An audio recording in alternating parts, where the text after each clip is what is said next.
Bonjour à toutes et à tous, j'espère que vous allez bien. Bienvenue sur ce nouvel épisode du podcast Paroles de Sage.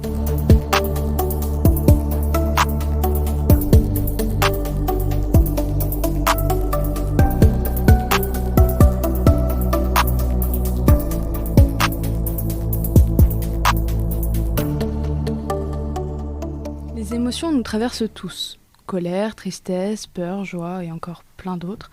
Mais parfois, elles prennent le dessus et influencent nos décisions, nos relations et notre bien-être. On m'a parfois dit que j'étais too much, que je réagissais trop par rapport à une situation, que je surréagissais au final. Et peut-être que vous vous reconnaîtrez dans ce cas-là. Et oui, c'est vrai, je ressens tout trop fort. Je le fais pas par plaisir, croyez-moi, et d'ailleurs ceux qui sont dans mon cas savent que c'est handicapant en réalité, d'être totalement sous l'emprise de ce qu'on ressent. Dans cet épisode, on explore comment identifier, comprendre et gérer nos émotions. Et comment éviter qu'elles prennent le contrôle. Mais est-ce qu'on le peut vraiment, finalement ? Pour répondre à cette question, et à ces questionnements qui nous traversent, j'ai invité deux de mes camarades de classe, Camille et Alexandre. Bonjour. Bonjour. Merci d'être parmi nous aujourd'hui.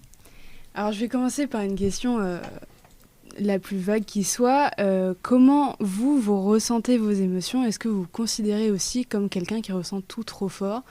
Ou est-ce qu'au contraire, vous arrivez à mettre un peu une échelle Est-ce que je ressens tout trop fort ? C'est très personnel. Est-ce qu'on peut vraiment dire que quelqu'un ressent tout trop fort ? Si c'est au final ce qu'il ressent, qui est pour juger. Mais je dirais qu'il y a quelques fois où oui, ça ressort tout d'un coup parce que je suis quelqu'un quand même qui se renferme beaucoup sur lui, qui essaye de gérer ses émotions au mieux, qui des fois n'y arrive pas forcément. Et peut-être qu'il y a des fois où je peux paraître insensible aux yeux des gens aussi, Okay. ne pas avoir quelque chose à ressentir, ou en tout cas ne pas partager leur point de vue. Mais ça dépend vraiment des autres et de comment ils me voient. Moi, je sais que je ressens des choses, et libre aux autres de juger ou pas si c'est trop fort. Ouais. Ok. Pour le coup, je m'identifie un petit peu à Alexandre parce que c'est vrai que j'ai longtemps pas ressenti grand-chose. Et quand on regarde en comparaison avec certaines personnes et tu te dis est-ce que je suis censée sentir ce genre de choses ? Mais moi, je me considère comme quelqu'un qui a un bon contrôle sur ses émotions. Maintenant, aller jusqu'à dire que je ressens rien, c'est un peu fort. Mais je ressens pas beaucoup, ou alors il faut vraiment que j'ai un moment de réflexion pour analyser ce que je ressens. Mais il y a des moments où je vais avoir tendance à enfermer, et puis je vais surtout penser à la tristesse ou la colère. J'ai besoin d'avoir cette phase personnelle, et après analyse, là je vais pouvoir peut-être vraiment me rendre compte de ce que je ressens, et là ça peut exploser niveau colère, niveau tristesse. Donc tu prends quand même un temps pour analyser le truc avant d'éclater. Ouais. Par exemple, moi c'est l'inverse, je ressens tout trop fort, ça va tellement vite qu'en fait j'éclate, et après je repense à ce que j'ai fait. Ok. Donc voilà. Mais oui, cette question de ressentir tout trop fort, je veux dire par rapport aux autres, évidemment que c'est légitime ce qu'on ressent, et si on le ressent comme ça, c'est qu'il y a une raison, et c'est que, c'est légitime. Mais je voulais dire par rapport à ce qu'on attend de nous dans une situation, combien de fois on m'a dit mais là tu surréagis, arrête de faire ta drama queen. C'est contre-productif un peu. En général, quand plus tu dis à une personne qu'elle surréagit, plus ça fait surréagir, du coup, entre guillemets. Il m'est arrivé de me remettre en question par rapport à mes émotions, par rapport à ok, ils disent que je ressens tout trop fort, mais en fait est-ce que c'est vrai ? Et pour le coup, j'ai toujours, en parallèle, été considérée comme quelqu'un de mature, qui a, pour le coup, on en parlera dans un autre épisode, mais qui a grandi trop vite. Donc en fait, il y a ce parallèle entre tu ressens tout trop fort, mais en même temps, t'es quelqu'un de mature. Je suis encore en questionnement là-dessus, parce que je me demande comment c'est possible de concilier les deux. Est-ce que, par exemple, vous considérez comme quelqu'un d'émotionnellement mature, qui sait analyser, réfléchir par rapport... du coup, tu l'as dit, Camille. Toi, c'est plus ce que tu fais. Et puis déjà, comment on qualifie quelqu'un d'émotionnellement mature, quoi. Alors, après, pour le coup, je sais pas si... de mon point de vue, oui, c'est mature, mais est-ce que ça l'est réellement ? Parce que quand tu t'isoles... je sais pas, par exemple, t'as un problème avec quelqu'un, et moi je sais que j'ai un peu ce moment où je vais avoir tendance à me rétracter, à penser à la chose, au lieu de tout ça. Maintenant, je le fais un petit peu plus, mais il y avait une période où j'étais... j'ai vraiment besoin de penser à la situation et tout, enfin vraiment tout organiser dans ma tête. Mais du coup, si t'adresses pas le problème à la personne, est-ce que c'est vraiment très mature ? Je ne pense pas d'un côté, même si pour moi j'étais super mature. Je réfléchis sur moi, à moi et à l'autre. Mais c'est peut-être pas le... Maintenant, j'ai un petit peu changé, donc j'aurais tendance à dire que je suis un petit peu plus mature dans mon approche des émotions. Ouais, pour moi, c'est juste quelqu'un qui peut-être pense, pour la définition là, d'être mature au niveau des émotions, c'est peut-être quelqu'un qui pense que ses émotions ont moyen d'impacter les personnes autour. Mais au-delà de penser juste à soi, on peut aussi peut-être penser à l'autre. Enfin, si j'ai un gros problème de colère et que directement ma manière de gérer mes émotions, c'est d'insulter la personne, je pense pas que ce soit très mature. Mais ça, j'ai réussi à me réguler maintenant. Je suis un petit peu plus calme vis-à-vis de ça. Ok. Et t'étais un peu dans ce truc de... je dirais pas insolence, mais de vraiment aller taper là où ça fait mal quand tu te disputes, quoi. Ouais, faut vraiment qu'on me pousse, parce qu'il y avait une période où je me laissais beaucoup marcher dessus, et puis à un moment j'ai eu le déclic de me dire mais en fait arrête de te plier aux autres, arrête de laisser les autres te plier, juste explose. Et c'est sur le long terme, c'est peut-être pas la meilleure chose, mais c'est vrai qu'il y a des fois comme ça, c'est quand on me pousse vraiment, ça fait l'effet cocotte minute et ça explose littéralement. Donc j'arrive un petit peu à mieux le gérer, mais ça a été un petit travail quand même. Ouais. Voilà. Et toi, Alexandre ? Pour tout ce qui est question de maturité émotionnelle, on m'a souvent dit que j'avais une intelligence émotionnelle assez développée. Mais c'est vrai, je confirme. Tu confirmes ? Oui, je confirme. Oui. Merci. Mais après, je te rejoins pas tellement, Camille, je suis pas tellement comme toi. C'est quand même assez difficile de se gérer aussi. On s'attarde beaucoup sur la colère, mais il faut dire que les émotions négatives, c'est celles qu'on a envie de gérer, c'est surtout celles qu'on ressent le plus fort. Donc c'est normal qu'on ça m'est arrivé de taper des grosses crises de colère, ou ne pas arriver à gérer certaines émotions et de me laisser détruire tout seul au final. Et en fait, les autres peuvent nous considérer comme émotionnellement intelligents, mais c'est ce qu'on leur donne à voir aussi. Ouais. Je vais pas me mettre à taper des grosses crises de colère parce que là, peut-être on va me dire que Alexandre, tu surréagis. Voilà. Je sais que je suis quelqu'un qui aime pas beaucoup déployer ses émotions comme ça sur les autres. Donc c'est pour ça que je suis plutôt réservé, je suis plutôt en retrait sur ce genre de questions. Mais je me questionnais aussi, tu disais Camille que tu te mettais un petit peu des limites, de se réserver, de ne pas parler à l'autre. Pareil toi Laurine, quand les gens te disent tu surréagis, ça démontre aussi que la société ou les gens autour de nous mettent quand même une limite sur nos émotions. Oui. Ça dépend énormément des environnements. Si je reprends un exemple qui est relié à notre futur métier d'enseignant, on va pas aller engueuler un élève, taper une crise de colère, ça se fait pas, on va nous le reprocher. Et c'est là où on voit que on nous met quand même beaucoup de limites sur nos émotions parce que c'est important de savoir se gérer. Ça fait partie de notre humanité et ça fait partie du fait qu'on soit des êtres émotionnellement intelligents et intelligents tout court. Mais c'est pas facile. Il faut dire que c'est pas du tout facile et des fois on nous en demande trop. Et c'est très très vrai. C'est dans ce cas-là où on nous dit ne surréagis pas, machin. Oui, mais des fois on nous en demande juste trop. On ne demande qu'à déployer nos émotions parce que c'est difficile de garder tout pour soi. Et au final, on nous pointe du doigt pour quand on le fait. Donc c'est ça. C'est triste. Peut-être qu'on a juste pas la place d'exprimer convenablement nos émotions, ce qu'on ressent au quotidien. Et du coup, ça finit par exploser d'une manière ou d'une autre.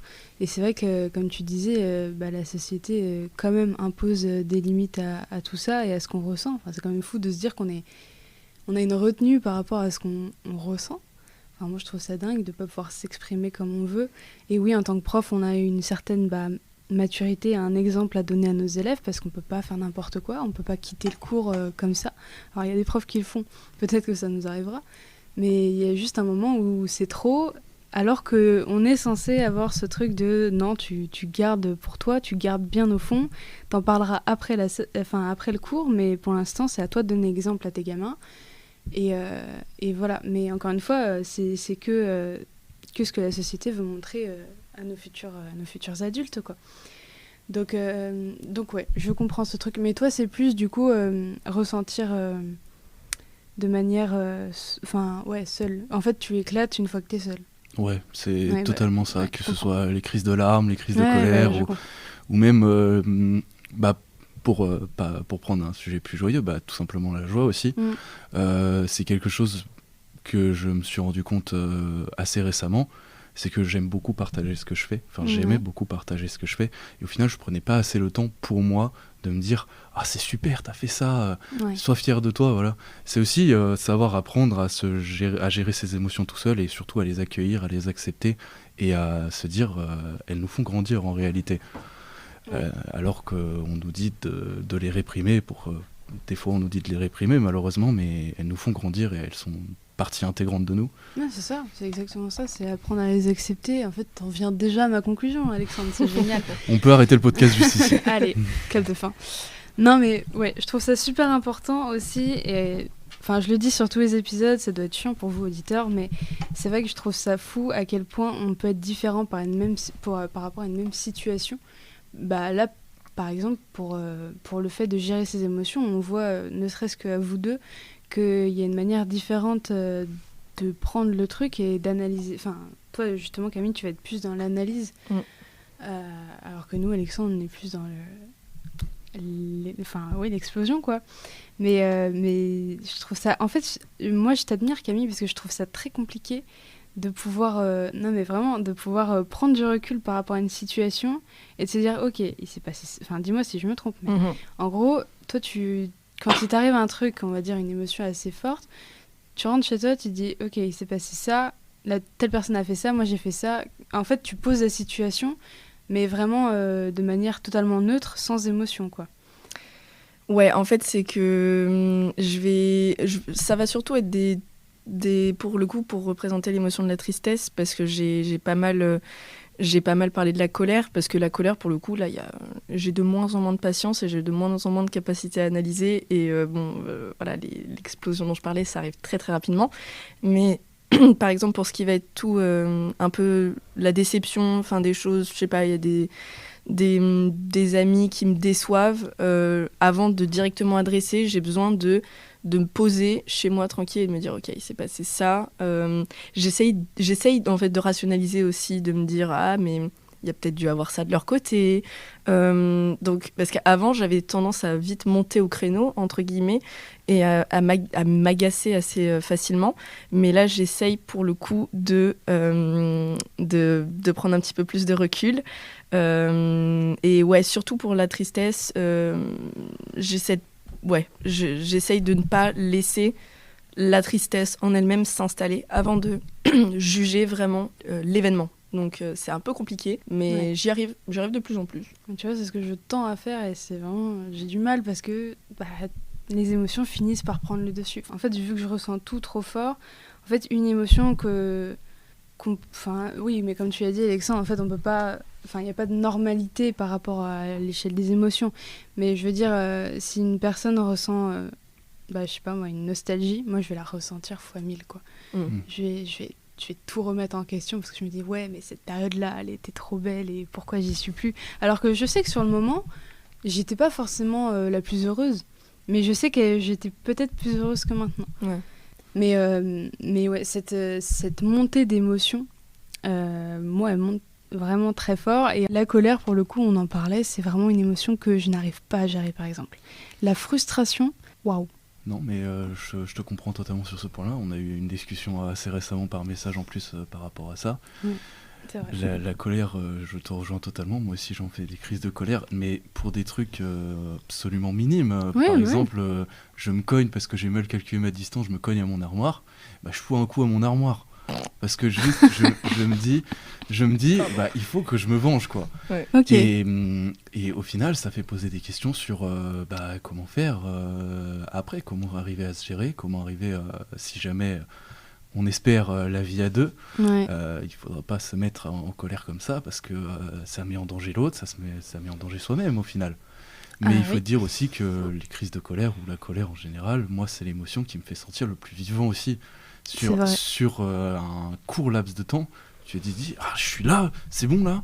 Et là tu sens toute cette montée d'adrénaline et en réalité ça fait du bien, notamment quand j'étais on est tous un petit peu dans une période de dépression, un bon coup de colère, et tu te dis ah oui, je suis là quand même, c'est bon, je suis plus amorphe. Exactement. Bah, peut-être que toi et moi, cette chose de... Enfin, ce truc de... ok, là, je me sens vivant. Peut-être que c'est parce qu'en fait, on se sent brimé au quotidien à ne pas ressentir ce qu'on voudrait ressentir, ce qu'on voudrait exprimer de nous, de ce qu'on ressent. Et peut-être que c'est à ce moment-là où vraiment il y a une émotion qui s'empare de nous. Bah, en fait, nous aussi, on s'empare d'elle et ça crée un truc de ok, bah là, je sais que je peux ressentir, là, je suis libre de ressentir et je me sens vivant, quoi. Et c'est vrai que je le ressens aussi. Par exemple, j'aime bien être triste. Enfin, j'aime pas sur le moment, mais en fait, quand je suis dedans, j'ai pas forcément envie d'en sortir. Parce que, et c'est grave, hein, peut-être, je ne sais pas. S'il y a des psys qui m'écoutent. Chacun gère ses émotions. Mais je sais pas. Mais en fait, quand je ressens la tristesse, je me dis, ouais, en fait, je suis bien comme ça. Mais peut-être que c'est parce que j'ai besoin de cette tristesse, j'ai besoin de ressentir ce truc. Et de toute façon, en temps normal, je suis quelqu'un qui a besoin de ressentir jusqu'à 100% de l'émotion, de laisser tout partir jusqu'à la dernière larme. En fait, en général, j'arrête de pleurer quand j'ai plus de larmes.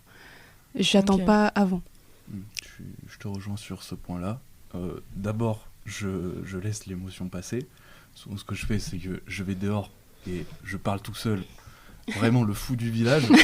Et des fois, ça peut durer jusqu'à 1, 2, 3 heures. Des fois, je fais 3 heures de marche parce que j'ai beaucoup de choses à dire sur tout le monde. Je crache allègrement sur tout le monde. Pour ça. Et après, je suis plutôt comme Camille. Et là, je me dis, ok, qu'est-ce qui s'est passé ? C'est fou. Hein. Voilà. Et en fait, c'est pour ça aussi, je relie un petit peu à ce qu'on a dit plus tôt sur l'intelligence émotionnelle. Les gens pensent que je suis émotionnellement intelligent parce que je leur dis ce qui se passe après avoir fait passer toute l'émotion et après avoir fait ce travail d'analyse en amont. Et donc forcément, tu te dis, waouh, Alexandre, t'as vraiment bien réfléchi à la situation. Bah ouais, mais t'as pas les 3 heures de marche juste avant. Il y a eu 5 heures avant. Ouais, voilà, c'est ça. Oui, mais ça veut pas dire que t'es pas émotionnellement instable, tu vois. Je trouve aussi que être émotionnellement intelligent, c'est beaucoup plus facile de l'être pour les autres que pour soi-même. Prendre du recul sur la situation des autres comme elle ne nous touche pas, exactement. C'est beaucoup plus facile. Et c'est terrible parce moi personnellement, j'aimerais beaucoup être comme toi, Camille. Tu disais cette analyse, ok, qu'est-ce qui s'est passé ?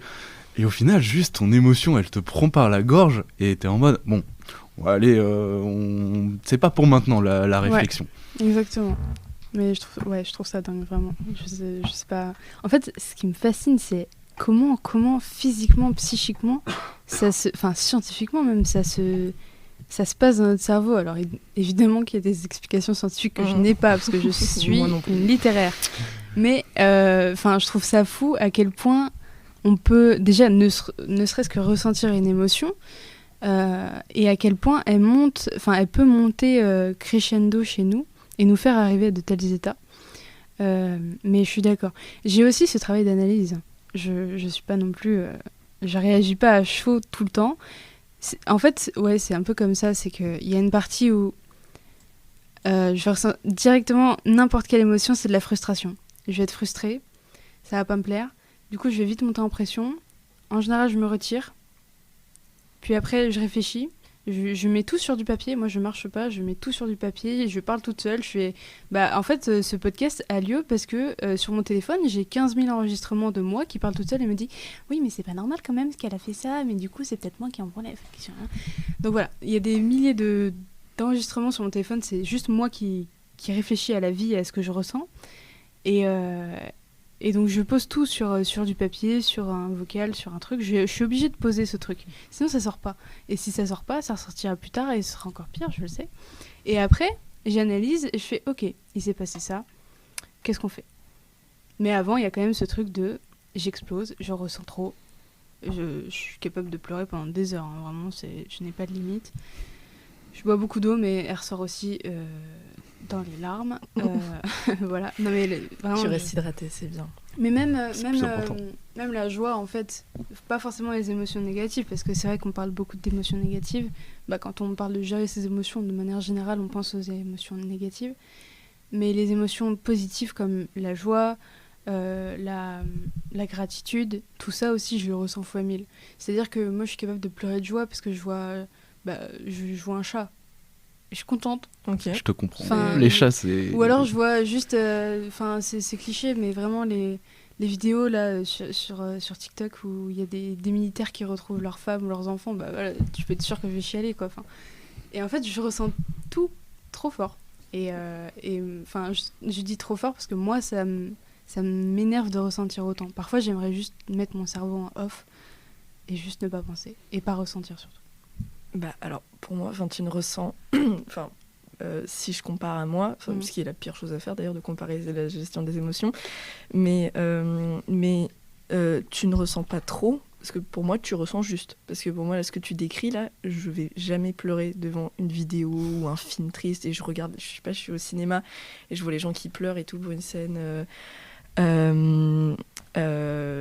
un peu émotive et tout, et je me dis pourquoi je pleure pas moi, des trucs comme ça où je sais pas, genre, ou même la gratitude. Maintenant j'ai un petit peu plus de facilité à l'exprimer, mais si je prends par exemple au sein de ma famille, je suis pas la plus démonstrative du monde, et c'est vrai que si on prend ma sœur, elle avait plus de facilité à exprimer sa joie, sa gratitude, comme tu disais, même son enthousiasme.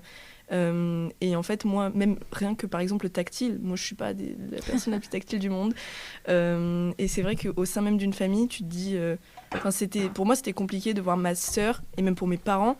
Genre, ma sœur, elle était plus facilement orientée vers le tactile. La reconnaissance, remercier mes parents, et moi j'étais en mode oui, ils le savent. Donc pour moi, j'avais pas trop à gérer mes émotions positives parce que j'en avais pas je savais que j'étais heureuse, mais j'avais du mal à le montrer parce que pour moi c'était oui, ils comprennent, ils le savent, donc c'est évident. Ce qui n'est pas et pareil pour les petites émotions, tu regardes une vidéo TikTok il y a que les animaux qui me font pleurer, voilà, moi ça peut me faire pleurer très facilement, mais non, les trucs pendant un moment je me disais mais j'ai un cœur de pierre ou quoi, genre, Okay. Et pour le coup vous ressentez juste normalement, je pense pas qu'il y a, en fait, c'est ça, c'est qu'il n'y a pas de normalité, mais c'est encore une fois ce truc de comparaison de comme tu as dit, ça sert à rien de comparer nos ressentis parce qu'au final, chacun, il y a autant de manières de ressentir qu'il y a de personnes sur Terre, et en fait, on ressent juste à notre échelle, et en fait, on a tous des handicaps par rapport à ce qu'on ressent parce qu'on se compare aux autres. Toi, t'as l'impression d'être un cœur de pierre, nous, on a l'impression d'être, moi en tout cas, j'ai l'impression d'être une faiblarde, quoi. Parce que vas-y, tu pleures pour une vidéo de chien, quoi, vas-y. Non, mais après, se comparer entre nous, surtout dans le côté dépréciatif de la chose. Ah, tu ressens trop. Ça, la comparaison, je suis d'accord qu'elle n'a pas lieu d'être. Après, partager comment on gère nos émotions, ça nous permet aussi d'avancer tous ensemble. C'est pour ça qu'on est là. Oui, c'est avant tout pour ça qu'on est là. Et je te rejoins, Camille, aussi, dans le fait qu'il y a pas longtemps, avant, je me pensais aussi comme étant un petit peu un cœur de pierre, en réalité. Jamais pleurer devant des vidéos, machin, ou alors je me souviendrai toujours de ça. On était au cinéma, je devais avoir 14-15 ans, on allait voir le film Dragon 2, voilà, l'anecdote de fou. Et j'étais avec ma mère et ma sœur du coup, et là je les vois fondre en larmes quand le père de Harold meurt.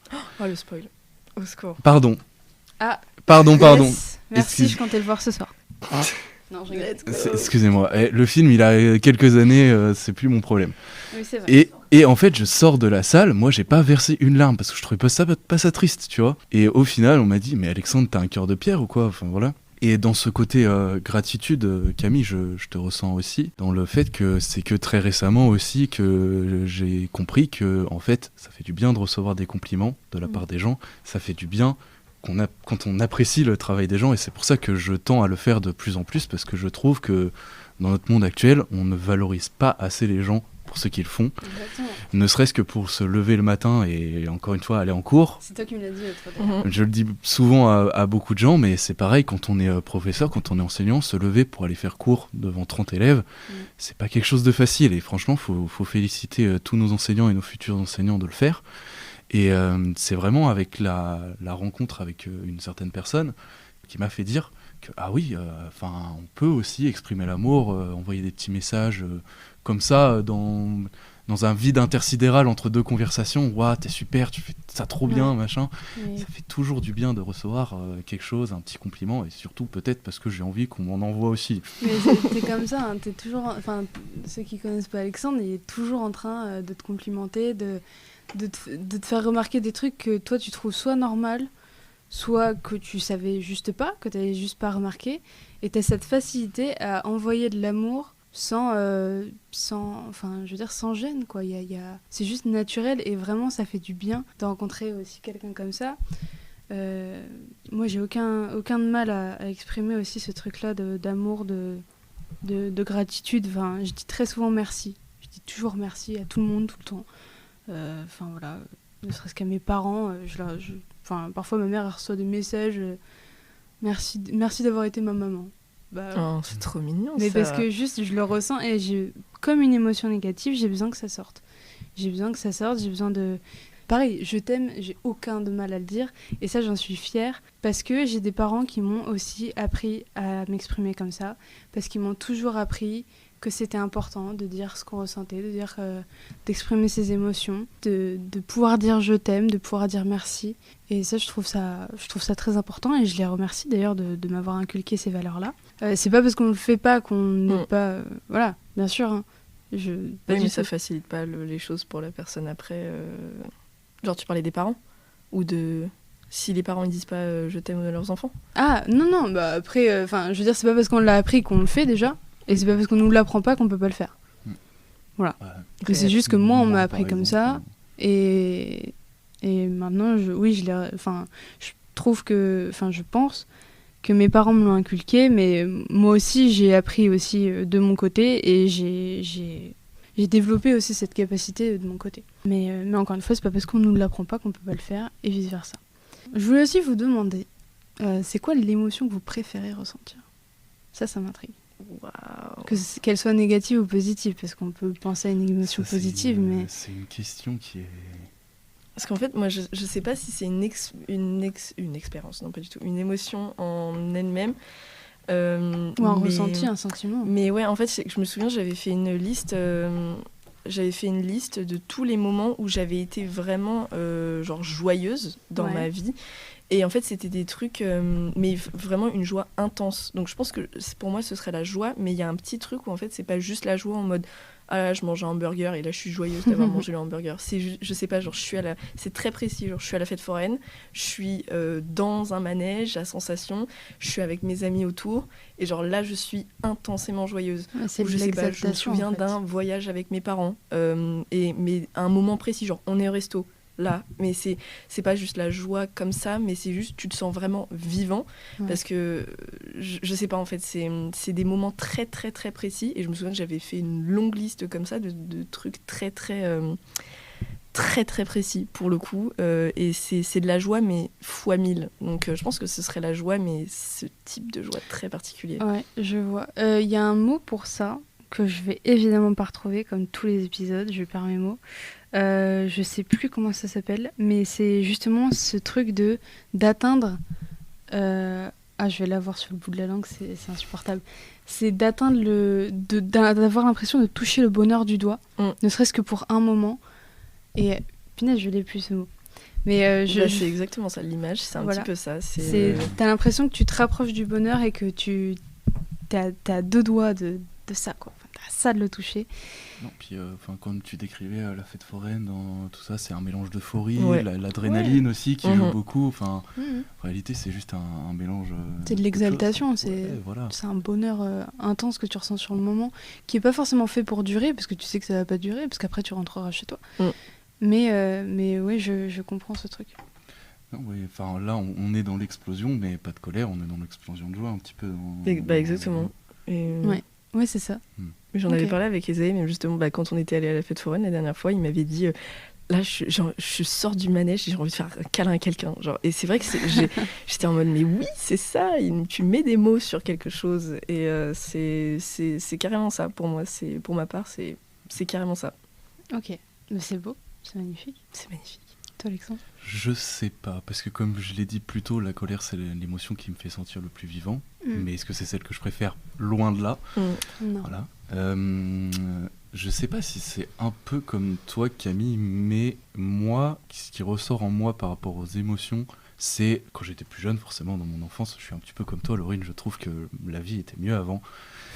Mais, Parce qu'on n'a pas ce recul par rapport à la situation, peut-être. Et je me souviendrai toujours en fait des moments que j'ai passés au foot, parce que pour ceux qui ne me connaissent pas, j'ai fait énormément de foot dans ma vie, de mes 7 à mes 18 ans quand même, ça représente c'est une bonne partie, ouais. Quasiment toute ma vie en réalité, c'est ce qui m'a construit en tant qu'homme. Et en fait c'est ce sentiment d'être dans le vestiaire avec des gens et de partager une joie immense quand tu gagnes, mais aussi de partager une tristesse immense quand tu perds. En fait, c'est pas autant l'émotion qui m'importe, c'est le fait de la partager avec les autres et d'être unifié dans ce qu'on ressent en réalité. Et j'y accorde beaucoup d'importance. C'est pour ça que j'aime beaucoup aussi le côté social de la vie humaine. Partager des choses avec les autres, ça reste mon goal numéro 1. Oui, enfin ça peut être de tout, une explosion de joie, une tristesse immense, une colère impalpable, wow.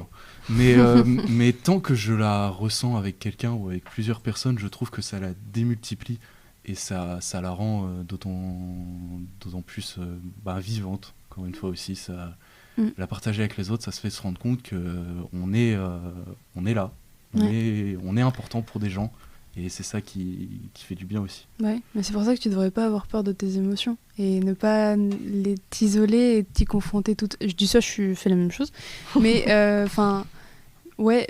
si t'aimes les ressentir avec les autres, ceux qui t'aimeront dans tous les cas aimeront la partager avec toi et seront prêts à t'accueillir, peu importe l'état dans lequel tu te trouves. Si vraiment c'est des gens qui t'aiment, évidemment. Mais du coup, plutôt que t'isoler et t'y confronter tout seul, ressens-le avec nous et nous... Je vais me mettre à pleurer là en premier. Non. Tu peux. Let's go. Let's go. Et c'est... Ok. Mais et toi, Laurine, tu n'as pas répondu? Je sais pas du tout. En fait, je crois que récemment, j'ai compris que j'aimais toutes mes émotions et tous mes ressentis. Parce que dans tous les cas, elles m'apportent quelque chose et elles me font sentir vivante dans tous les cas. Alors oui, il y a des émotions qui sont un peu plus chiantes que d'autres, oui. Je pense que, franchement, je vais te copier, Camille. Je dirais un peu cette exaltation, ce truc de toucher le bonheur du doigt qui est complètement fou. Enfin, c'est une sensation complètement dingue. Ouais, je dirais peut-être... mais vas-y, c'est super easy de dire c'est le bonheur qui me fait ressentir... que je préfère, quoi. Il y en a qui se refusent d'être joyeux, d'être heureux, donc c'est... Moi, je pense que ce que je ressens le plus, une des émotions que je préfère ressentir, c'est peut-être l'excitation, l'envie par rapport à quelque chose qui arrive très vite, qui va arriver sur le moment.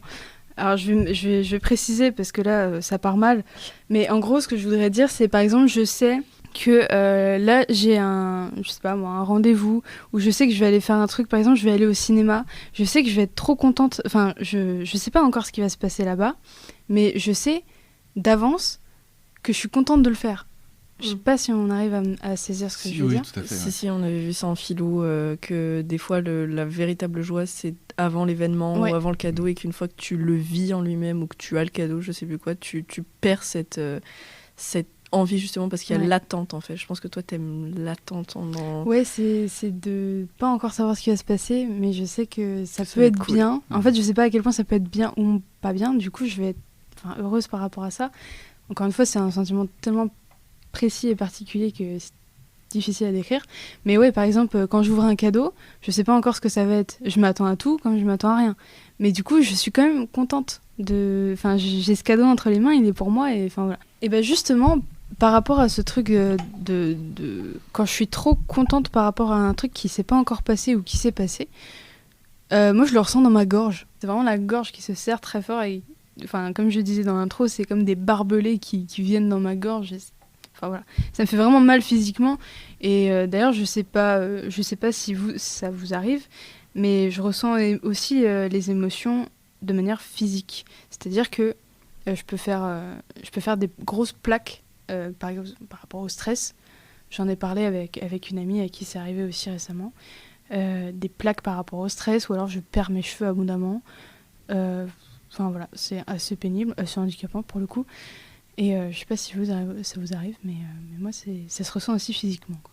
Ah bah complètement. Je me retiens énormément là de ne pas gratter mes plaques d'eczéma liées au stress, voilà. Mais effectivement, oui, j'ai remarqué un truc, c'est que dès que je reviens à Saumur, donc ma ville de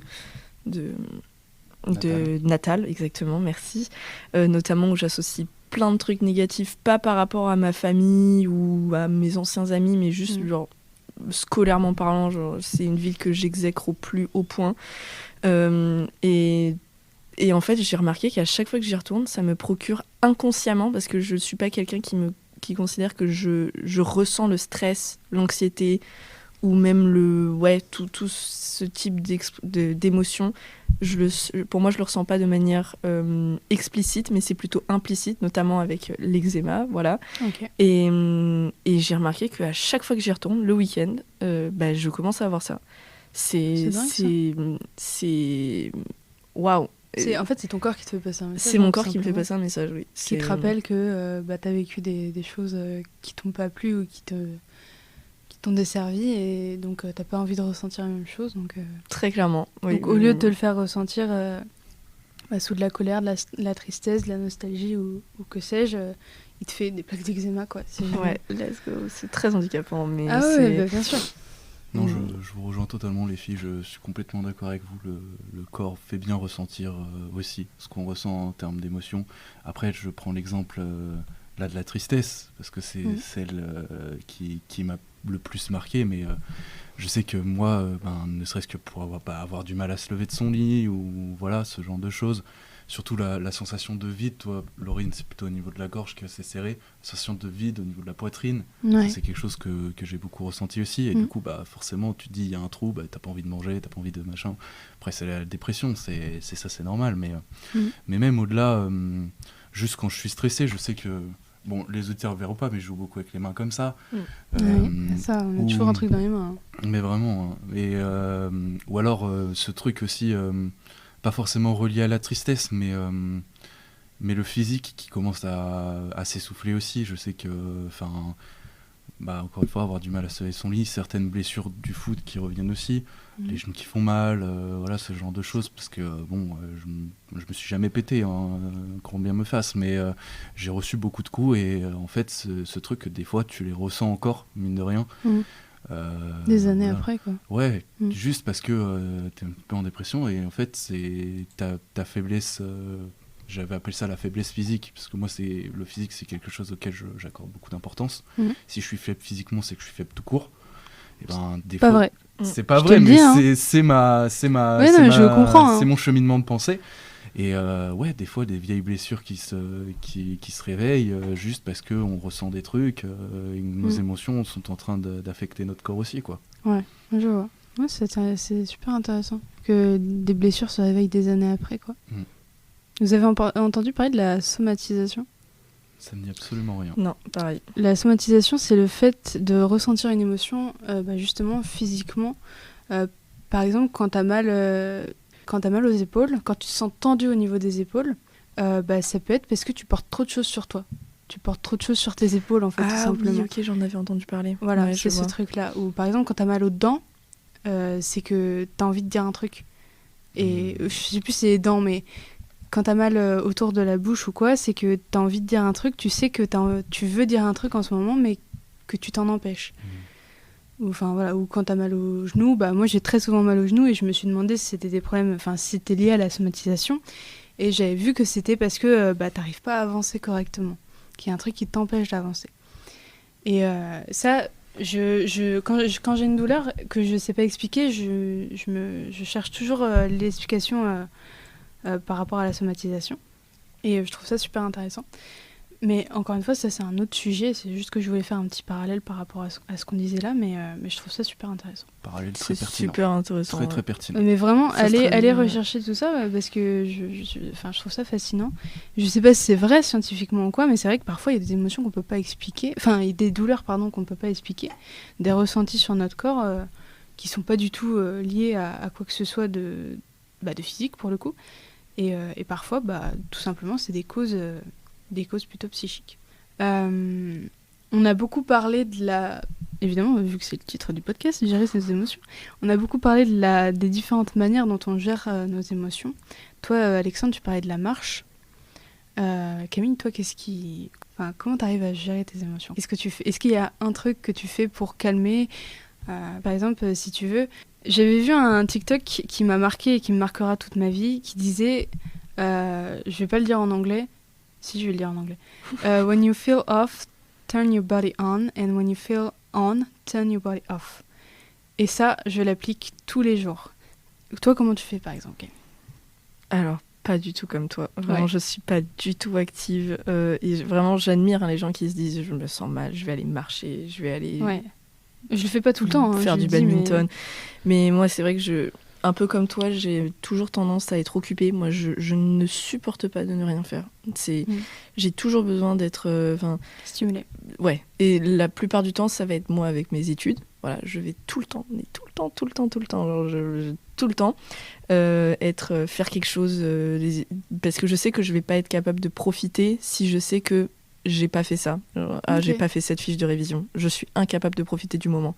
C'est pour ça que même quand, par exemple, si jamais je sors au bar avec les gens de la classe, c'est parce que je me suis assurée que j'ai tout fait. Sinon, ça me reste toujours dans le coin de la tête. Justement, c'est pour ça que si jamais je refuse, c'est parce que c'est physiologiquement, mentalement impossible pour moi d'y aller et de me dire mais là, t'es en train de faire la fête alors que t'as ta grammaire anglaise qui t'attend sur la table. Et du coup, quand j'ai plus de place à ça, et je sais que je laisse pas assez de temps pour mes loisirs du tout. Moi, j'adore crocheter, j'adore lire, j'adore juste même regarder un film. Vraiment, je sens que ma journée elle est super productive si juste je regarde un film. Et en fait, j'ai toujours besoin de faire un truc parce que je sais pas pourquoi, mais j'ai pas envie de penser à mes émotions. Surtout, notamment pendant les périodes de gros rush scolaires, universitaires plutôt. Des fois, j'enferme tout ça et je me dis, je m'en occuperai plus tard de cette espèce de burn-out que j'ai qui grandit. Et en fait, c'est pour ça que je vais toujours être à solliciter mon cerveau. Et en fait, quand t'arrives la nuit, quand t'arrives au moment d'aller te coucher, tu te dis, mais ouais, en fait... Et là, tu commences à penser à tes émotions. C'est toujours à ce moment-là. Et bon, avant, j'y pensais beaucoup. Maintenant, en 15 minutes, je suis endormie. J'en ai plus rien à faire. Mais je rêve d'avoir 15 minutes pour m'endormir. Sache-le. C'est la même. Maintenant, j'y arrive mieux. Et c'est pour ça que j'arrive à tout enfermer. Et par contre, si je prends l'exemple de l'espèce de burn-out universitaire, quand ça explose et je n'en parle à personne. Je n'ai pas envie que les gens sachent parce que j'ai cette espèce de truc où je me dis, si jamais les gens ne savent pas, ça n'existe pas. Et juste, c'est même pas un truc de carapace ou de se protéger par rapport à ce qu'on pourrait te dire. Je pense qu'il y a la partie de la carapace aussi, et pourtant c'est pas faute. J'ai des gens qui me demandent, j'ai des gens qui me disent mais ça va et tout, et je me dis oui, ça va très très bien. Et le pire c'est que plus je me dis si je le dis, c'est que c'est vrai alors. Et c'est l'auto-persuasion. Et voilà, mais quand j'arrive au moment justement où il faut réfléchir, Alexandre, tu marches, toi, tu vas écrire, des trucs comme ça. Moi, je suis silencieuse dans ma tête et je pense, je verbalise même pas. Je suis sur mon canapé, comme ça, assise, et je pense. Donc, vraiment, je suis assise pendant 20 minutes, je regarde dans le vide. Et je pense à mes trucs. Et après, c'est ok, je vais manger. Ouais, tu fais la réflexion en silence, consciemment. Oui. Mais, et après, tu arrives à une conclusion et hop, on y va. Quoi. Et allez, on y va, voilà. Ok. On prend la grammaire anglaise. C'est fou de voir à quel point on gère différemment. Et puis c'est là où tu disais, toi, t'es admirable du fait que j'aille marcher pour me gérer. Mais moi, je suis admirable du fait que tu arrives à mettre ça de côté et à bosser. Parce que moi, s'il y a bien un truc que j'arrive pas à faire, c'est discipliner sur le travail. Oh oui. Et franchement, je t'admire pour ça. Et en fait, on a tous notre manière de gérer. Moi, je sais que je vais marcher parce qu'encore une fois, j'accorde beaucoup d'importance à mon physique. Si j'arrive à avancer physiquement, je sais que j'arrive aussi à avancer psychiquement et émotionnellement. Mais, j'adore ce podcast. Mais juste, et puis surtout, moi, c'est ma manière de faire, parce que c'est comme ça que je sais que ça marche sur moi, en mode ne te pose pas de questions, tu turn ton brain off, wow. Et juste tu vas marcher, tu croises des gens, tu leur dis pas bonjour, parce que bon, vas-y, flemme de discuter, Et voilà en fait, mais c'est juste que ouais, on a des manières très différentes de gérer ses émotions et on s'inspire, enfin pas qu'on s'inspire, on aimerait s'inspirer des autres, j'aimerais m'inspirer de toi comme tu aimerais t'inspirer de moi, et c'est pour ça que quand je disais c'est important de les partager, c'est aussi de voir les différences et de continuer d'avancer tous ensemble sur cette question qui reste complexe. C'est vrai. C'est vrai. Après, moi j'ai dit ça, mais je le fais pas toujours. La plupart du temps, j'explose et après, je vais faire mon puzzle. Voilà, c'est que... Moi j'explose pendant la marche, du coup les gens me prennent premier degré pour un fou. C'est pour ça que je le fais à 2h du matin, parce que comme ça, il n'y a pas grand monde dans la rue. Il y a moins de témoins, ouais. Donc voilà, et après... mais très bonne intervention sur le sommeil, Camille. J'aimerais être comme toi et m'endormir en 15 minutes, mais les émotions, ça peut tuer ton sommeil, ça peut tuer tout. Et quand tu disais aussi, à la fin de la journée, c'est là où je pense à mes émotions, parce que tu les as un peu mises de côté en travaillant. Moi, justement, en allant marcher, je me dis à la fin de la journée, je suis épuisé physiquement, ma journée, elle est bonne. Okay. Enfin, juste là... c'est vraiment par rapport à ton corps, quoi. Ouais, c'est ça, genre, tu t'es dépensé, c'est bon, là, ta journée, elle est finie, t'as pas fait ce que tu voulais, mais au moins... t'as ça dans ta journée, sois fier de toi, d'autant plus que, encore une fois, faut le valoriser, parce que y en a tout simplement, je pense pas tous les jours bien évidemment, mais aux personnes qui peuvent pas se déplacer, aux personnes qui ont tout simplement pas envie de se déplacer. Moi j'ai cette chance d'être valide, de pouvoir faire ce que je veux, de pouvoir me balader où je veux, de découvrir des choses, de découvrir des environnements qui sont pas accessibles pour certaines personnes, et je me dois de l'exploiter, quoi. Et à la fin de la journée, on souffle, on se dit putain, j'ai marché 20 km, j'ai découvert du monde, Et là, tu sais que moi je sais personnellement que ma journée elle est finie quand je tiens plus sur mes jambes. Wow. Ce qui peut être assez... Il y a des fois où je me lève le matin, j'ai des crampes et j'arrive pas trop à me lever, mais... Mais il est fou ce gars. Motivé, le coach. Motivé, on va pas dire fou, on va dire motivé. Ok, ouais, c'est vraiment intéressant de voir à quel point on gère différemment, c'est assez fou. En fait, je pense que je suis plus dans un truc où tant que j'ai pas réglé le problème, de toute façon, tu passeras pas à autre chose. Et moi, je dis souvent ça, mais j'ai souvent ce petit démon sur mon épaule qui, bien souvent, me dessert. Ça, on en parlera aussi plus tard. De toute façon, on va parler plein de choses. Je voulais aussi parler des addictions, mais là, je vois que ça va pas être possible au niveau du temps. Des crises d'angoisse, on va en parler, vous inquiétez pas. On va parler de plein de choses de toute façon, mais pas aujourd'hui. Mais j'ai souvent ce petit démon sur mon épaule, et la plupart du temps, c'est comme une... Alors, ne m'envoyez pas en HP, mais c'est comme une petite voix dans ma tête qui me dit « Non, t'as pas réglé le problème, tu règles le problème, après on passe à autre chose. » Et il est tout le temps en train de revenir à la charge, de revenir.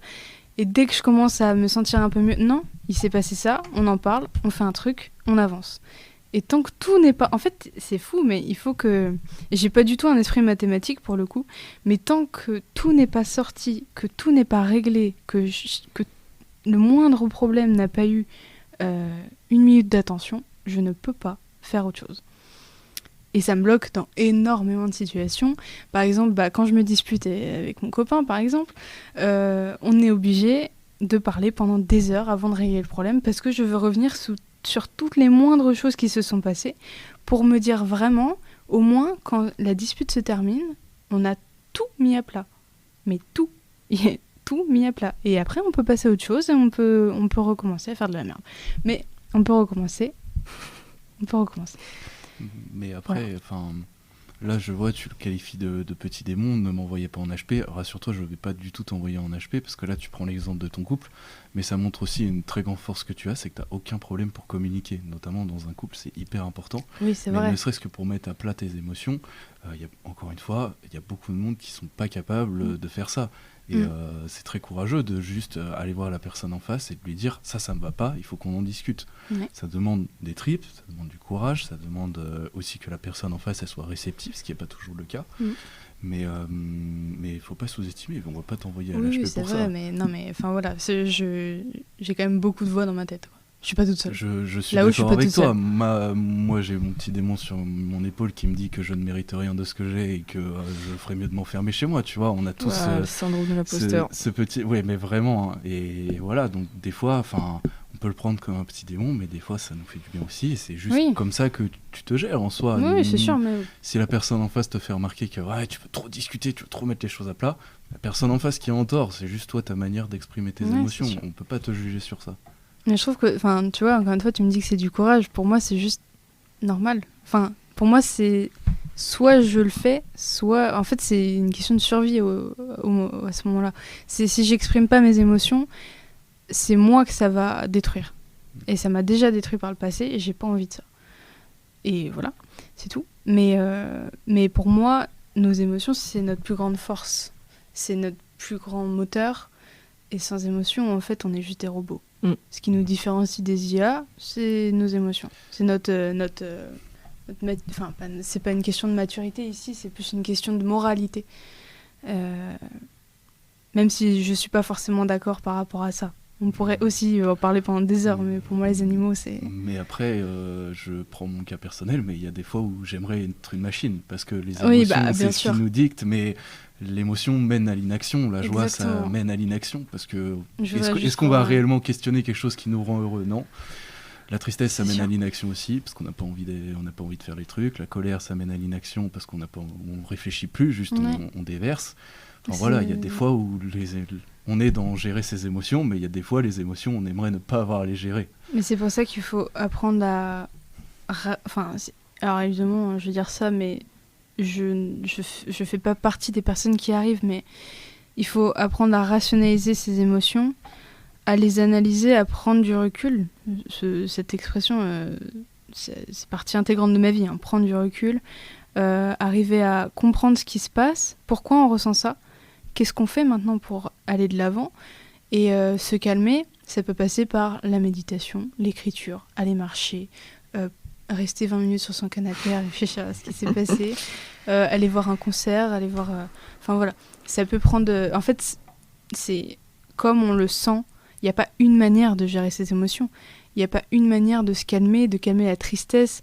Par exemple, toi, Alexandre, aller marcher, ça te calme. Enfin, du moins, ça te permet de réfléchir. Moi, ça m'énerve.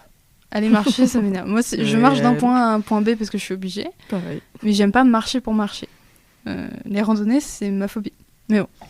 Same. Mais après, encore une fois, je trouve ça totalement courageux. Enfin, courageux. Je trouve ça courageux de le faire et je trouve ça fou qu'on puisse penser autrement. Et je voulais revenir sur un truc que tu as dit au début, parce qu'évidemment, on fait toujours ce lien dans ce podcast avec notre future profession qui est professeur, enseignant. On va être face à des enfants, des adolescents pour une bonne partie de notre vie, des êtres en pleine évolution qui traversent une des périodes les plus complexes de la vie d'un humain, la puberté. Une période qui peut être extrêmement merveilleuse pour eux, mais aussi très dévastatrice pour eux-mêmes ou pour les autres, et qui remet toute leur vie en question sur le moment où ils la vivent, et ça laisse bien évidemment et bien souvent des séquelles, mais aussi ça pose les nouvelles fondations de leur vie d'adulte. Nous, en tant que professeurs, on reste des modèles, des adultes responsables qui doivent montrer l'exemple, et on doit savoir faire et surtout savoir faire face à leurs émotions, comprendre leurs émotions, leurs ressentis et tout ce qui en découle. Pour moi, être prof, c'est pas juste donner cours, c'est aussi t'es en face de 30 adolescents. Il faut aussi faire en conséquence. Et je pense que si on veut être prof, c'est quand même parce qu'on a une certaine empathie en fait du social, des enfants, des adolescents. Je veux dire, on se dirige quand même vers un métier très social, on est toujours en contact avec des gens, et ici en particulier avec des adolescents qui se posent énormément de questions. Moi, la période du lycée, c'est une période qui m'a apporté absolument... Enfin, je ne serais pas celle que je suis aujourd'hui sans la période du lycée, parce que déjà, j'aurais pas mon bac, donc je serais pas l'INSPE, mais ne serait-ce que j'ai énormément changé pendant la période du lycée et du confinement. Ça m'a apporté énormément de choses dans ma vie. Et je suis très reconnaissante de cette période et du travail que j'ai pu faire à ce moment-là. Mais voilà, aujourd'hui je me retrouve de l'autre côté, je vais être prof et je dois gérer ces émotions qui vont traverser la salle de classe. Comment, selon vous, on gère ça en tant que prof? Comment on gère une trentaine d'adolescents parfois perturbés? Tu veux commencer, Camille? Ouais. Est-ce que c'est comment nous ou est-ce qu'en général les profs? Comment vous comptez faire quand vous serez prof? Comment vous percevez la chose, en fait, par rapport à ce que vous avez vu en tant qu'élève et ce que vous voulez faire en tant que prof? Je vais pas revenir sur le fait que le primaire, collège, lycée a été un enfer pour moi, genre au point de vue des relations, enfin académiquement parlant c'était bien, mais au niveau des relations avec les autres élèves c'était assez compliqué. Les relations avec certains professeurs étaient compliquées et c'est vrai que j'ai toujours eu ce truc en mode mais quand je serai prof, parce que j'ai voulu être prof assez tôt, quand je serai prof je ferai tout différemment, et les stages, mon expérience en assistanat m'ont fait comprendre que c'est pas si facile que ça et que je dois vraiment, vraiment me temporiser, parce que si on parle par exemple du harcèlement scolaire, ce que j'ai pu observer à quelques reprises pendant le stage notamment, j'ai eu beaucoup de mal à rester neutre. Ouais. Et heureusement que c'était pas mes élèves, parce que honnêtement en fait c'est très compliqué pour moi de voir ce genre de choses, parce que ça me rebascule dans les années lycée. Toi t'en as un super souvenir, moi pas que pas... mais voilà, c'est pas trop ça. Autant j'ai des profs qui, je sais, ils ont tout fait pour les élèves, tout fait pour aussi bien intégrer les élèves compliqués que les élèves en difficulté, enfin compliqués au niveau du comportement, les élèves compliqués au niveau des besoins, voilà, du travail. C'est ça. Donc je sais très bien qu'il y a des profs, je vais exactement vouloir le faire, mais en fait je pense qu'il faut pas oublier qu'on a été à leur âge aussi. Et moi c'est pour ça que c'est un petit peu compliqué pour certains cas, parce que j'ai été à leur âge et j'ai vécu ce genre de choses, ouais. Et j'ai beaucoup de mal à rester neutre là-dessus, mais je sais qu'il faut que je le fasse malheureusement. Et d'un autre côté, même quand je me retrouve face à un élève un peu récalcitrant au niveau de la discipline, je suis beaucoup plus calme que ce à quoi je m'attendais quelques années auparavant. Voilà, tu te serais pas imaginé si calme il y a voilà, quelques c'est années. Ça. Ouais. Et en parlant à d'autres gens, ils me disent mais moi je les sors du cours direct, mais moi exclusion, mais moi mot dans le carnet, mais c'est pas comme ça que ça se fait. En fait, il faut pas oublier que c'est aussi dur pour eux. Ils sont pas arrivés à 15h comme nous. Là, ils ont été là depuis 8h du matin. Il faut être compréhensif. Et c'est vrai que nos émotions, quoi qu'on en dise, elles se traduisent par les émotions, enfin dans les émotions des élèves. C'est l'effet miroir. Et c'est vrai que si t'arrives, que tu fais la gueule, que tu cries sur les élèves, il y a 0% de chance pour que ça te soit renvoyé positivement. Donc, et puis c'est pas constructif, quoi. C'est pas constructif du tout, donc il faut... En fait, j'essaie juste d'être le prof que je voulais que des gens soient, enfin que les profs soient à mon époque. Tu voudrais être le prof que t'as pas eu, en fait. Alors, j'ai eu certains profs comme ça. C'est vrai que j'ai ce souvenir très clair de cette prof d'anglais, en plus, qui a réussi à réveiller cette envie d'être prof. Mais ouais, juste, je me dis, mais qu'est-ce qu'elle aurait fait, elle, à l'époque Et vraiment, c'est un petit modèle pour moi. Ouais, c'est un exemple, quoi. Oui, après, on veut être prof parce qu'on a été inspiré par d'autres auparavant, quoi. Exactement. Moi, je dois tout à un seul prof. Hein. Same. Vraiment, sans lui, je ne serais pas devenue prof. C'est sûr et certain. Alexandre, qu'en penses-tu ? J'en pense... vous avez toutes les deux fait votre historique un petit peu de votre scolarité, je vais faire de même. Je t'en prie. En réalité, j'ai pas beaucoup de souvenirs. J'ai quelque chose que j'ai remarqué assez récemment. J'ai tendance à perdre pas mal de souvenirs. Non pas parce que j'ai des chocs à la tête ou quoi, mais c'est juste que, en fait, genre, j'ai une image de moi, collège, lycée. En fait, j'ai juste le petit Alexandre insouciant qui avait pas de problème et qui faisait du foot. Oh. Et du coup, je pense que je me suis bloqué dans cette image mentale, ce qui fait que j'ai pas du tout de souvenirs de mon collège-lycée. Ok. J'en ai quelques-uns, bien évidemment, mais c'est très flou. Et en fait, mes souvenirs commencent à partir de mes 18 ans et mon entrée en licence, quoi. Ok. Mais c'est là aussi où on voit que l'historique de notre historique, ce qu'on a vécu, ça nous forge aussi de comment on accueille les émotions et comment on les forge. Je pense, comme tu disais, tu as vécu des choses au collège et forcément ça biaise ta vision de certaines choses. Moi c'est pareil aussi, mais ouais, enfin pour moi, comme tu disais, Laurine, on n'est pas que professeur, on est aussi avant tout des adultes. Au-delà de la matière qu'on doit enseigner, donc l'anglais, On est avant tout un modèle, comme tu disais, mais on est aussi des êtres humains, dans le sens où on est du coup 31, imaginons si on part à une classe de 30, on est tous là dans le même objectif d'avancer ensemble. Pour moi, la vie, c'est une construction intellectuelle constante, et c'est vraiment avec les élèves qu'ils se construisent avec nous, ils se construisent entre eux, et nous, on se construit avec eux aussi. Oui, bah, bien sûr, c'est indéniable. Et pour moi, en fait, je vais pas leur donner des conseils sur... Enfin, c'est pas ne pas leur donner des conseils sur la gestion des émotions, parce que, en fait, j'ai rien à faire là-dedans. C'est à eux de gérer leurs propres émotions. Okay. C'est pas à moi de leur dire t'es en colère, ne sois pas en colère. T'es triste, ne sois plus triste. Tu es triste, arrête. Voilà, tu es triste, arrête. L'important, c'est aussi surtout de leur donner des clés en main, de leur donner des outils, qu'ils le prennent ou qu'ils le prennent pas. Ça, c'est pas notre problème, dans le sens où c'est eux qui se gèrent comme ils veulent. On n'a aucun droit d'interférer dans leur croissance, et notamment de leur dicter quoi faire. Juste de leur faire comprendre que l'adolescence, ouais, c'est un passage pas facile, mais c'est un passage très formateur.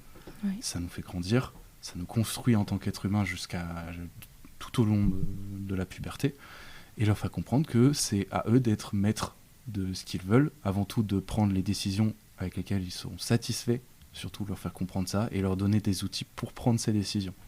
C'est surtout ça. C'est très beau ce que tu dis. C'est très inspirant aussi. Je suis d'accord, totalement d'accord. Un peu qu'acquiescer à ce que tu dis. Non, mais vous avez le droit de ne pas m'acquiescer, n'hésitez pas. Ah non, mais c'est totalement juste. C'est pas parce que je mets beaucoup de mots que ça veut dire que ce que je dis est pertinent. Hein. Bah, ça l'est pour pertinent. Moi, ça n'a pas besoin de l'être pour vous. Très pertinent. Non, mais je suis d'accord avec toi, on n'est pas psychologue non plus, on n'est pas des assistantes sociales. En revanche, on a quand même le devoir d'être présent pour eux s'ils le demandent. Mais je trouve que oui, c'est important de dire qu'on n'est pas seulement prof, on n'est pas juste là pour leur apprendre F plus EN. On est là aussi pour les aider pendant ce passage assez compliqué de leur vie. Et c'est encore différent, je pense à des collègues en premier degré, c'est encore différent pour eux parce qu'eux, ils sont vraiment dans l'enfance pure et dure. Et je leur souhaite bon courage parce que Dieu sait que les enfants, c'est pas facile. Tu as raison de leur souhaiter bon courage. Je connais beaucoup de monde en premier degré et c'est pas facile tous les jours. Non, bah ça doit... Non, j'imagine. Après, ça l'est pas non plus pour nous, en réalité. Non, bah, c'est des difficultés comme voilà, totalement différentes. On a tous des difficultés différentes, voilà. Mais on se retrouve, en tant qu'enseignant, on se retrouve dans le fait qu'on veut aider les élèves. Mais je pense que si on veut être prof, c'est pas pour rien. C'est pour ça qu'on fait ce métier. Parce que sinon, on serait juste traducteur. Si vraiment on voulait faire de l'anglais, on serait traducteur ou je sais pas quoi.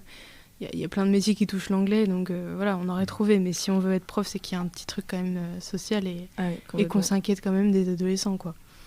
Et c'est bien. J'espère qu'il y aura il faudrait que des profs comme ça, parce qu'il y a encore... je pense qu'il y a encore des profs qui veulent être profs aujourd'hui. C'est pas que je comprends pas pourquoi, c'est parce que je vois pas le côté social et humain derrière.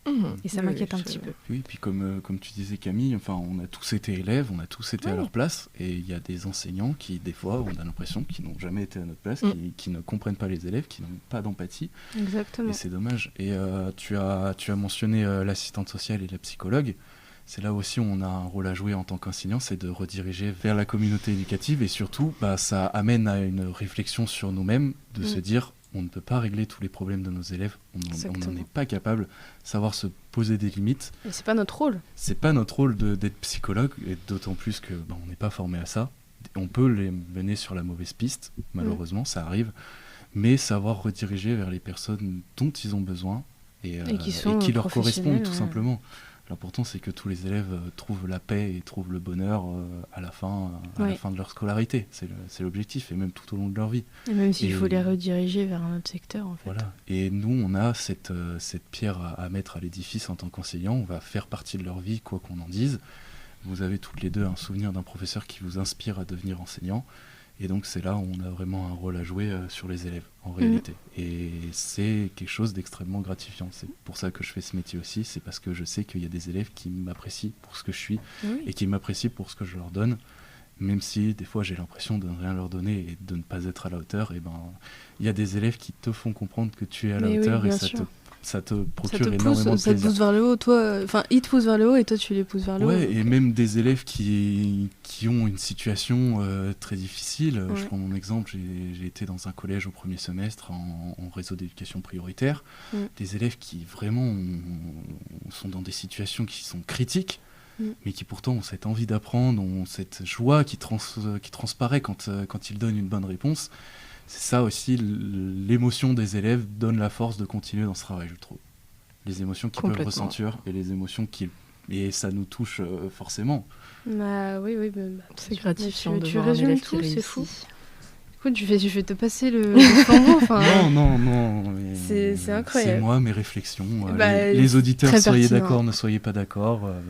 Chacun pense ce qu'il veut. Moi, c'est ma vision des choses. Et c'est pour ça que j'apprécie autant faire ce métier. C'est pour ça aussi que j'apprécie ce podcast, c'est de pouvoir les partager. C'est admirable. Merci beaucoup, encore une fois. Je pense qu'on a un peu fait le tour de la question. Nos émotions, elles font quand même partie intégrante de nous-mêmes. Certaines peuvent être dévastatrices, compliquées à gérer. Mais je continue de penser que c'est ce qui fait ce que nous sommes. C'est merveilleux de ressentir, d'être ému aux larmes, d'avoir la puissance d'un lion quand on s'énerve ou de pouvoir pleurer de joie. Maintenant, il faut veiller à ce que cette émotion elle soit contrôlée et qu'elle ne prenne pas le dessus sur tout le reste. Et c'est peut-être là la tâche la plus compliquée. Ça peut être compliqué, difficile de trouver ce qui fonctionne pour nous, mais je crois que c'est en anticipant et en ayant une méthode propre à nous qu'on peut éviter la saturation et la perte de contrôle face à ce qu'on ressent. Les comprendre, les gérer, ça signifie pas forcément les refouler, mais apprendre à les accueillir, les canaliser et à les utiliser au mieux pour pouvoir se décider, mieux communiquer et mieux vivre. Alexandre, Camille, merci d'avoir fait partie d'un bout du podcast Parole de Sage. Merci d'être venu aujourd'hui. Merci pour l'invitation. Merci pour l'invitation, c'est un vrai honneur. J'ai plaisir d'échanger. J'ai pris beaucoup de plaisir à faire ce podcast. Je pense qu'on aurait pu encore parler pendant des heures et des heures, mais pour nos auditeurs, ça va être un petit peu long. Peut-être pour un épisode de qui sait. En vrai, c'est possible, c'est totalement possible, mais il y a plein d'autres sujets. Là, on essaye dans le podcast de rentrer dans des sujets un peu plus profonds. Là, on a commencé avec des sujets plutôt vagues, plutôt des thématiques. Là, on rentre vraiment dans des sujets un peu plus deep et un peu plus construits. Donc, j'espère que ça vous plaît. Merci de votre fidélité, merci de l'écoute. Et voilà. Et merci Alexandre et Camille. Merci à toi, à très bientôt. À très bientôt.